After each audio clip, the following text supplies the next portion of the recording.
বিসমিল্লাহির রহমানির রহিম। আসসালামু আলাইকুম।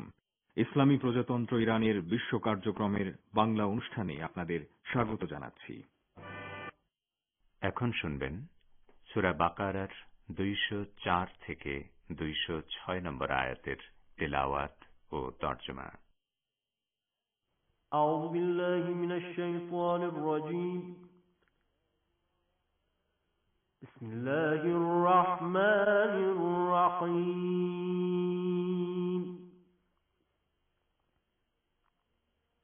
ওয়া মিনান নাসি মান يعجبك قوله في الحياة الدنيا ويشهد الله على ما في قلبه ويشهد الله على ما في قلبه وهو ألد الخصام وإذا تولى سعى في الأرض ليفسد فيها ويهلك الحرث والنسل والله لا يحب الفساد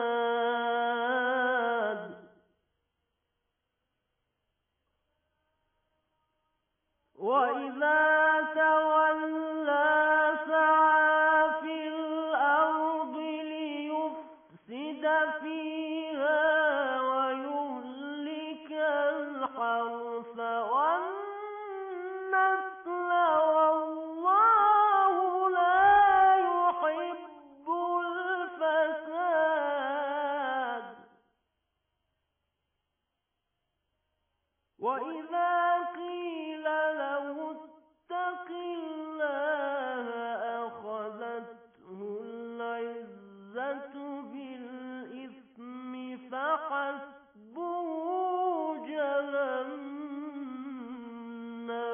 ولبئس المهاد فحسبه جهنم ولبئس المهاد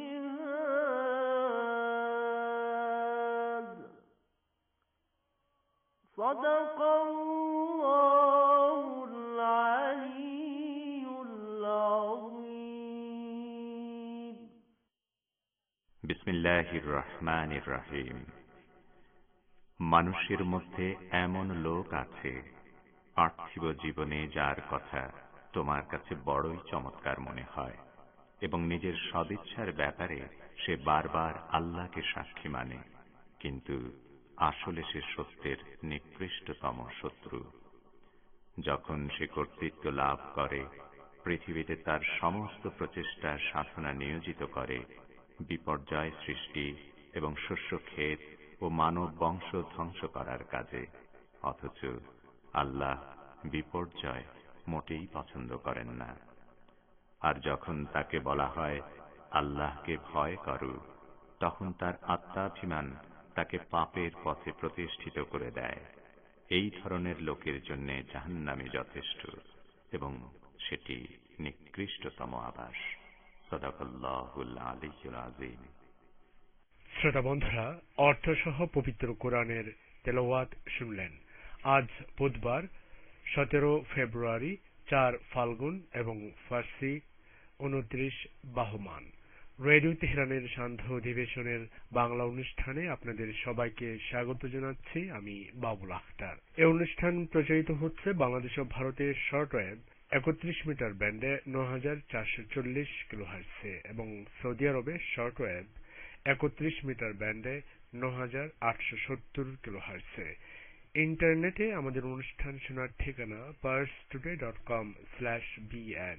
রেডিও তেহরানের বাংলা অনুষ্ঠান বাংলাদেশ সময় রাত 8:30টায় সান্ধ্য অধিবেশন এবং রাত 10:30টায় নৈশ অধিবেশন সরাসরি শুনতে পাবেন। এবারে আজকের অনুষ্ঠান সূচি জানিয়ে দিচ্ছি। শুরুতেই থাকছে বিশ্ব সংবাদ। এতে থাকবে ঢাকা ও কলকাতা থেকে আমাদের সংবাদদাতাদের পাঠানো দুটি রিপোর্ট। এরপর সংবাদ ভাষ্যের অনুষ্ঠান দৃষ্টিপাতে রয়েছে ফ্রান্সের সংসদে ইসলাম বিরোধী আইন পাস সম্পর্কে আমাদের ভাষ্যকারের একটি পর্যালোচনা। এছাড়া বাংলাদেশে সরকারের নিয়ন্ত্রণে কওমি মাদ্রাসা শিক্ষা কার্যক্রম উন্নয়নের বিধান রেখে শিক্ষা আইন 2021-এর যে খসড়া চূড়ান্ত করা হয়েছে সে সম্পর্কে ঢাকা থেকে আমাদের বিশেষ প্রতিনিধি আব্দুর রহমান খানের একটি প্রতিবেদন। দৃষ্টিপাতের পর থাকবে স্বাস্থ্য ও চিকিৎসা বিষয়ক অনুষ্ঠান স্বাস্থ্য কথা। নিয়মিত পরিবেশনা কথাবার্তার পর প্রান্তিক আয়োজনে রয়েছে সাপ্তাহিক পরিবেশনা কোরআনের আলো। সবশেষে সংক্ষিপ্ত সংবাদ। তবে সবকিছুর আগে সর্বশেষ বিশ্ব সংবাদ।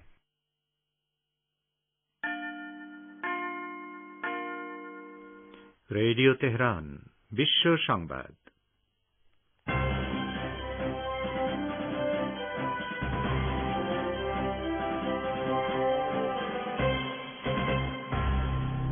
সংবাদ শিরোনাম।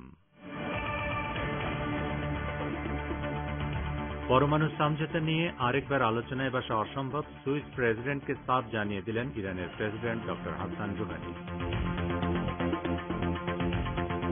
লেবানন আক্রান্ত হলে ইসরায়েলের অবৈধ ইহুদি বসতিগুলো নিরাপদ থাকবে না, হুঁশিয়ারি দিলেন হিজবুল্লাহ নেতা সৈয়দ নসরুল্লাহ। বাংলাদেশের 2000 সালে প্রধানমন্ত্রী শেখ হাসিনাকে হত্যা চেষ্টা মামলার রায় ঘোষণা, 10 জনের ফাঁসি বহাল, 1 জন বেকসুর খালাস। এবং ভারত নিয়ন্ত্রিত কাশ্মীর সফরে ইইউ প্রতিনিধি দল, এরকম সফর থেকে কাশ্মীরবাসী কোনো সুফল পায়নি, মেহবুবা মুফতির মন্তব্য।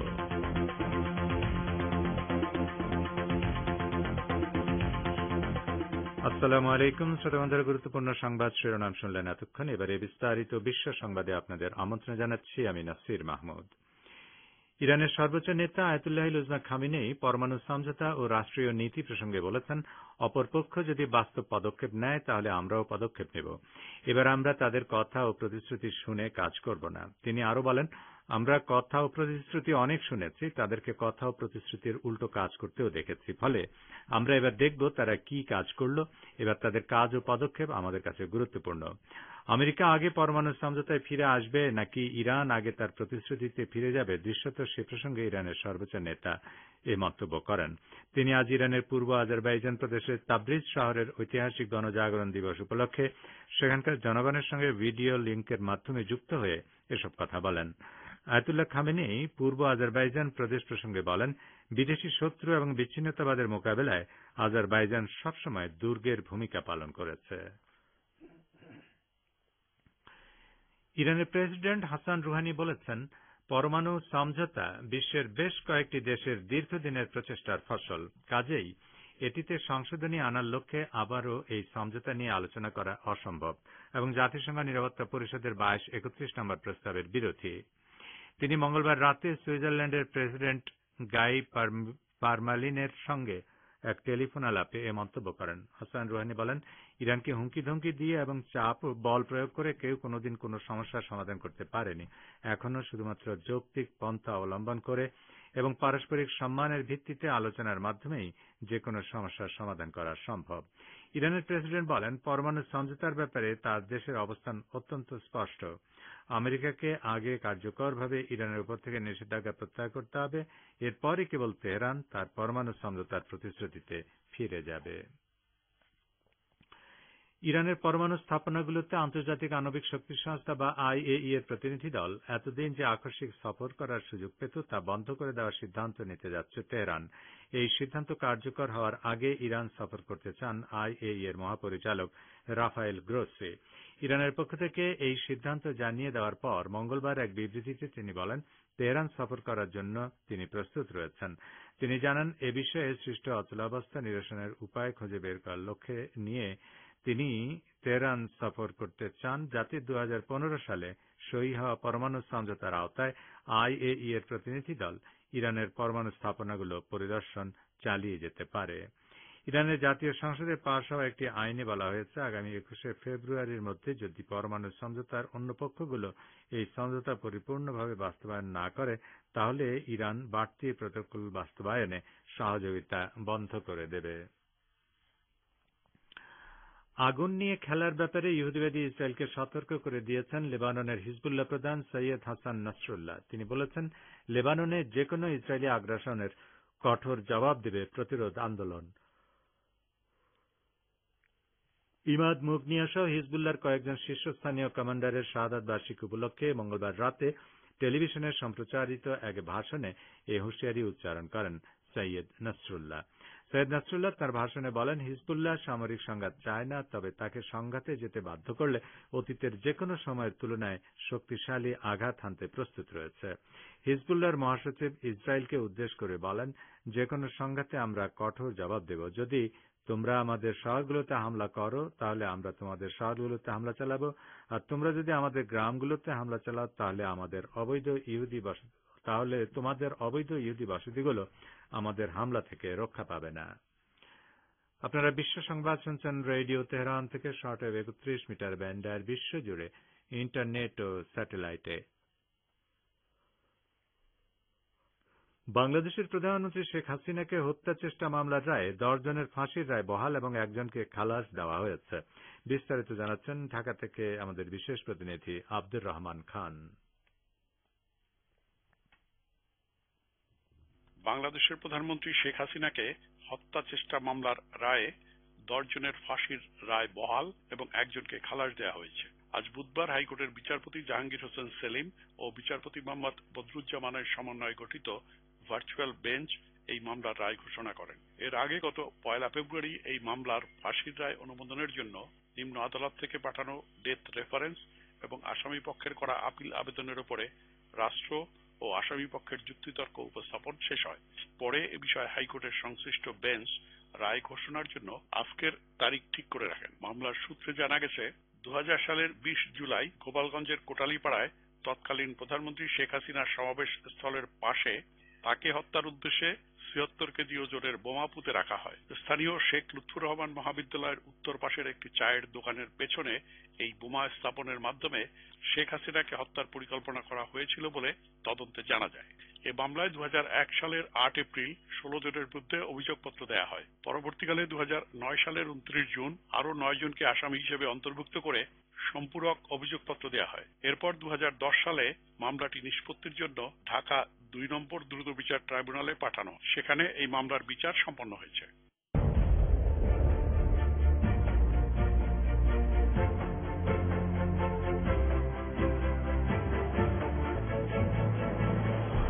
রেডিও তেহরান, খবরের সঙ্গে 24 ঘন্টা। ভিজিট করুন আমাদের ওয়েব পেজ firsttoday.com/bn।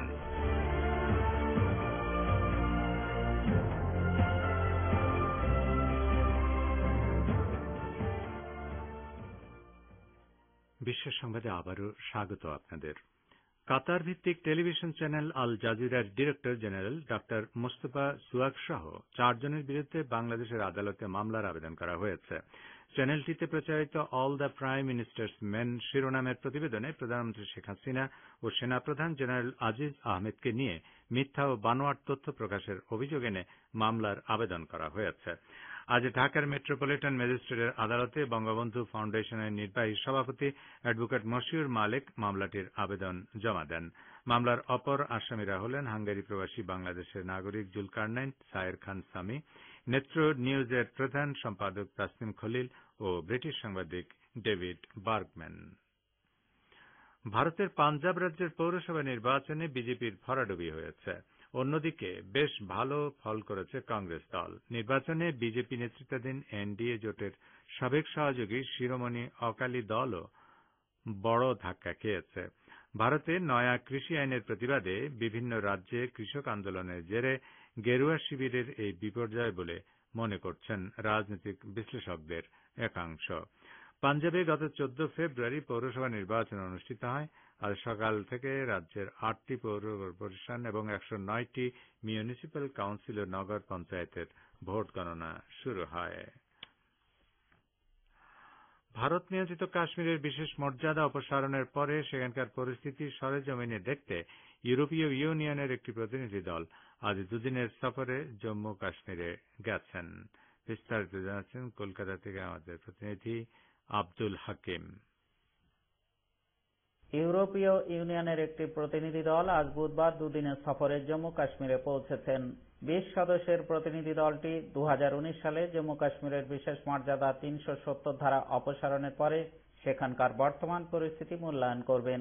বলা হচ্ছে, ইউরোপীয় ইউনিয়নের প্রতিনিধি দল তৃণমূল পর্যায়ে গণতন্ত্রের পরিস্থিতি পর্যালোচনা করবেন এবং জেলা উন্নয়ন পর্ষদের নবনির্বাচিত সদস্য, কিছু বিশিষ্ট নাগরিক এবং প্রশাসনিক সচিবদের সাথেও বৈঠক করবেন।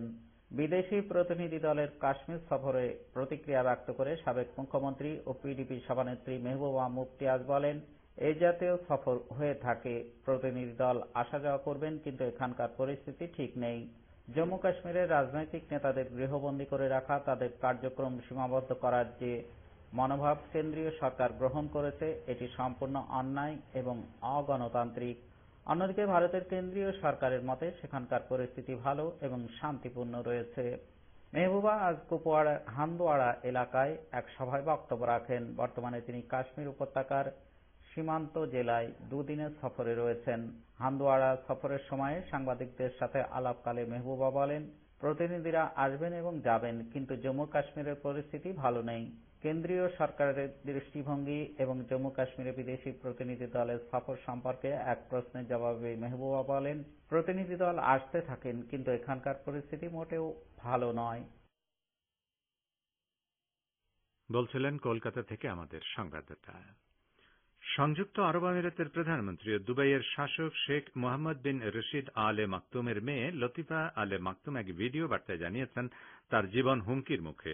একটি বাড়িতে তাকে বন্দী করে রাখা হয়েছে। তার বাবাই অপহরণ করে সেখানে আটকে রেখেছেন বলে তিনি দাবি করেছেন। কয়েকটি গোপন ভিডিও বার্তায় এসব তথ্য জানিয়েছেন রাজকন্যা লতিফা। পরিবারের নির্যাতনের মুখে 2018 সালে সাগর পাড়ি দিয়ে পালিয়ে যাওয়ার চেষ্টা করেন দুবাইয়ের রাজ পরিবারের এই প্রিন্সেস, কিন্তু নিরাপত্তা বাহিনীর সদস্যদের হাতে তিনি ধরা পড়ে যান। ওই ঘটনা সারা বিশ্বে আলোচনার জন্ম দেয়। এবারের গোপন ভিডিওতে লতিফাকে বলতে শোনা যায়, নৌকায় পালিয়ে যাওয়ার সময় কমান্ডোরা তাকে আটক করেন এবং আবারও আটক কেন্দ্রে নিয়ে যান। রাজকুমারী লতিফার বাবা শেখ মোহাম্মদ বিন রশিদ আলে মাকতুম একাধারে সংযুক্ত আরব আমিরাতের ভাইস প্রেসিডেন্ট, প্রধানমন্ত্রী এবং দুবাই স্টেটের রাজা। ইরাকের ভেতরে ব্যাপক ভিত্তিক সামরিক অভিযান চালানোর পরিকল্পনা নিয়েছে তুর্কি সরকার। ইরাকে সন্ত্রাসী হামলায় তুরস্কের 13 নাগরিক নিহত হওয়ার পর কুর্দিস্তান পিপলস পার্টি বা পিকেকে গেরিলাদের বিরুদ্ধে এই অভিযান চালাতে চায় তুরস্ক। তুরস্কের প্রেসিডেন্ট রাজব তাইব এরদোগান জোর দিয়ে বলেছেন, তুরস্কের সামরিক বাহিনী সীমান্তবর্তী এলাকাগুলোতে পিকেকে গেরিলাদের বিরুদ্ধে যে অভিযান চালাচ্ছে তা অব্যাহত থাকবে। একই সঙ্গে তিনি বলেছেন, যেসব এলাকা থেকে তুরস্কের জন্য হুমকি আসছে সেসব এলাকায় অভিযানের পরিধি বাড়ানো হবে। তুরস্কের নাগরিকরা নিহত হওয়ার বিষয়ে তিনি দেশের জনগণকে আশ্বস্ত করে বলেন, তাদের এই হত্যাকাণ্ডের ঘটনা সন্ত্রাসীদের নির্মূল করার ব্যাপারে তুর্কি সরকারের প্রত্যয় আরও দৃঢ় করেছে। এদিকে ইরাকের অভ্যন্তরে তুরস্কের সামরিক অভিযান শুরু থেকেই ভালো চোখে দেখছে না বাগদাদ। ইরাক সরকার বারবার তুরস্কের কাছে এই ধরনের অভিযান বন্ধ করার জোরালো দাবি জানিয়েছে এবং তাদের অসন্তুষ্টির কথাও প্রকাশ করেছে। তো শ্রোতা বন্ধুরা, আমাদের নিউজ ডেস্কে এই ছিল এখনকার মতো সর্বশেষ বিশ্ব সংবাদ। সঙ্গে থাকার জন্য আপনাদের অনেক অনেক ধন্যবাদ।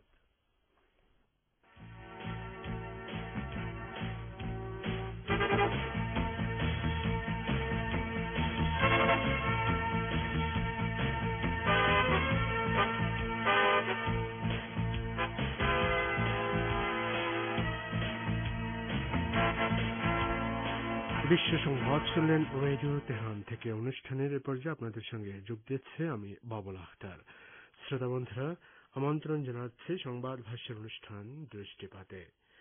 ফ্রান্স ইসলাম বিরোধী নয়া পদক্ষেপ নিয়েছে। তারা সংসদে এমন একটি বিল পাশ করেছে যার ভিত্তিতে মসজিদ, ইসলামিক সেন্টার মেয়েদের হিজাবের উপর নিষেধাজ্ঞা দিতে পারবে। বিস্তারিত সংবাদ ভাষ্যটি শুনুন আশরাফুর রহমানের পরিবেশনায়।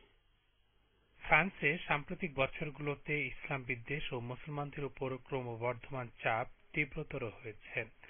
প্রেসিডেন্ট ইমানুয়েল ম্যাক্রনের ইসলাম বিদ্বেষী চিন্তা ভাবনার সমর্থনে ফ্রান্সের সংসদ সম্প্রতি নতুন একটি পদক্ষেপ নিয়েছে। ফরাসি সংসদ মঙ্গলবার ইসলাম ও মুসলমান বিরোধী একটি আইন পাশ করেছে।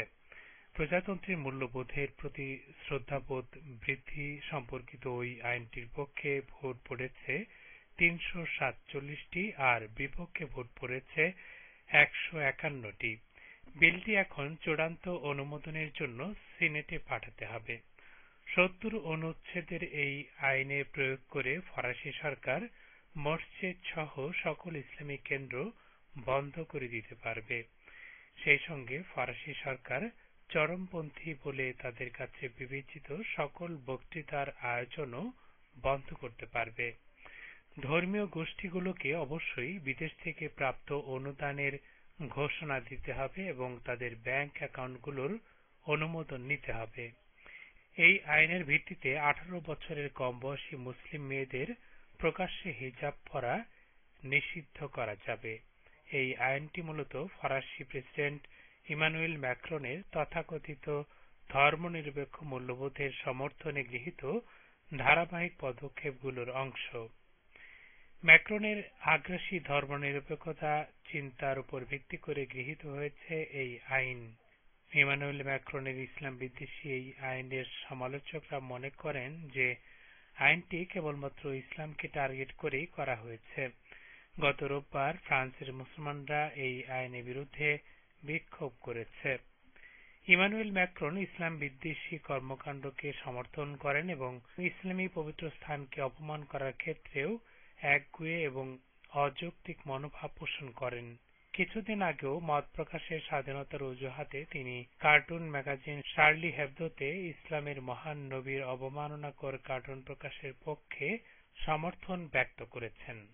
সুতরাং প্রজাতন্ত্রের মূল্যবোধের প্রতি শ্রদ্ধাবোধ বৃদ্ধি সম্পর্কিত আইন পাশ করার পর তা বাস্তবায়িত হলে ফ্রান্সের মুসলমানরা আরো বেশি কোণঠাসা হয়ে পড়বে বলে বিশেষজ্ঞরা মনে করছেন।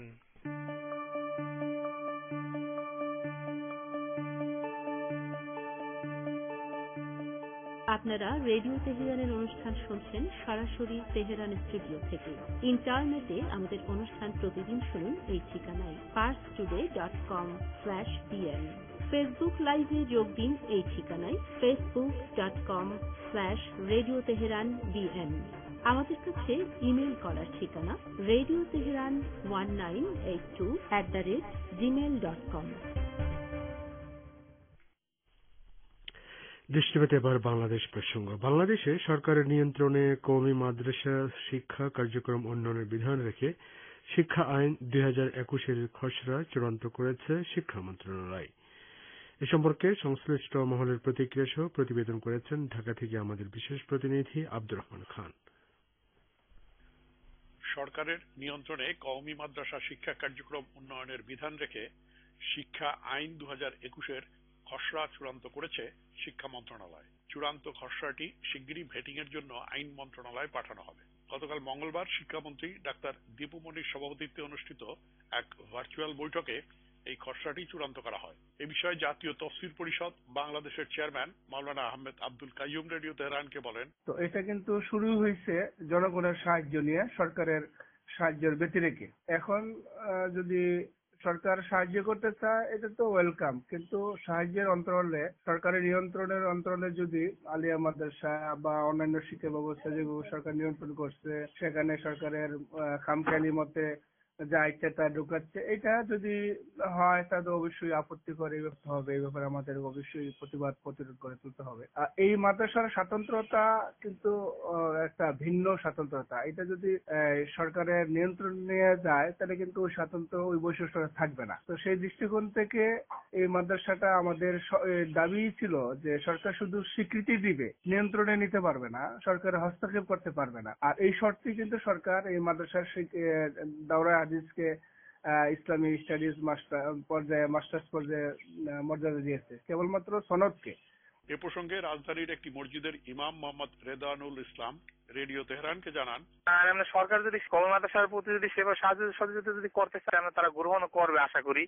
তবে আমার মতে সিলেবাসের ক্ষেত্রে এখানে আলেম ওলামারা হয়তোবা কি তারা দিক নির্দেশনা দিতে পারে যে সরকার এটা বসতে হবে, বুঝছেন, সরকারি সিলেবাস ভাবে এখন সেটা তাদের সাথে গণিমনা হয় কিনা সেটাও সন্দেহ। বাংলাদেশ শিক্ষা তথ্য পরিসংখ্যান ব্যুরো ব্যানবেজ 2015 সালে প্রথমবারের মতো কওমি মাদ্রাসা বিষয়ে পূর্ণাঙ্গ তথ্য সংগ্রহ করে।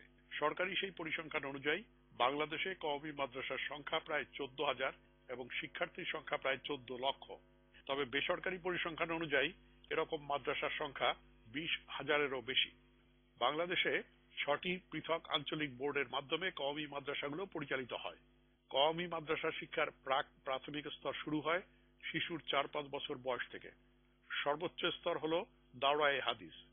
কওমি মাদ্রাসা শিক্ষা বোর্ডের অধীনে প্রদত্ত এই ডিগ্রিকে সাধারণ শিক্ষার স্নাতকোত্তর ডিগ্রির সমমান হিসেবে গণ্য করা হয়।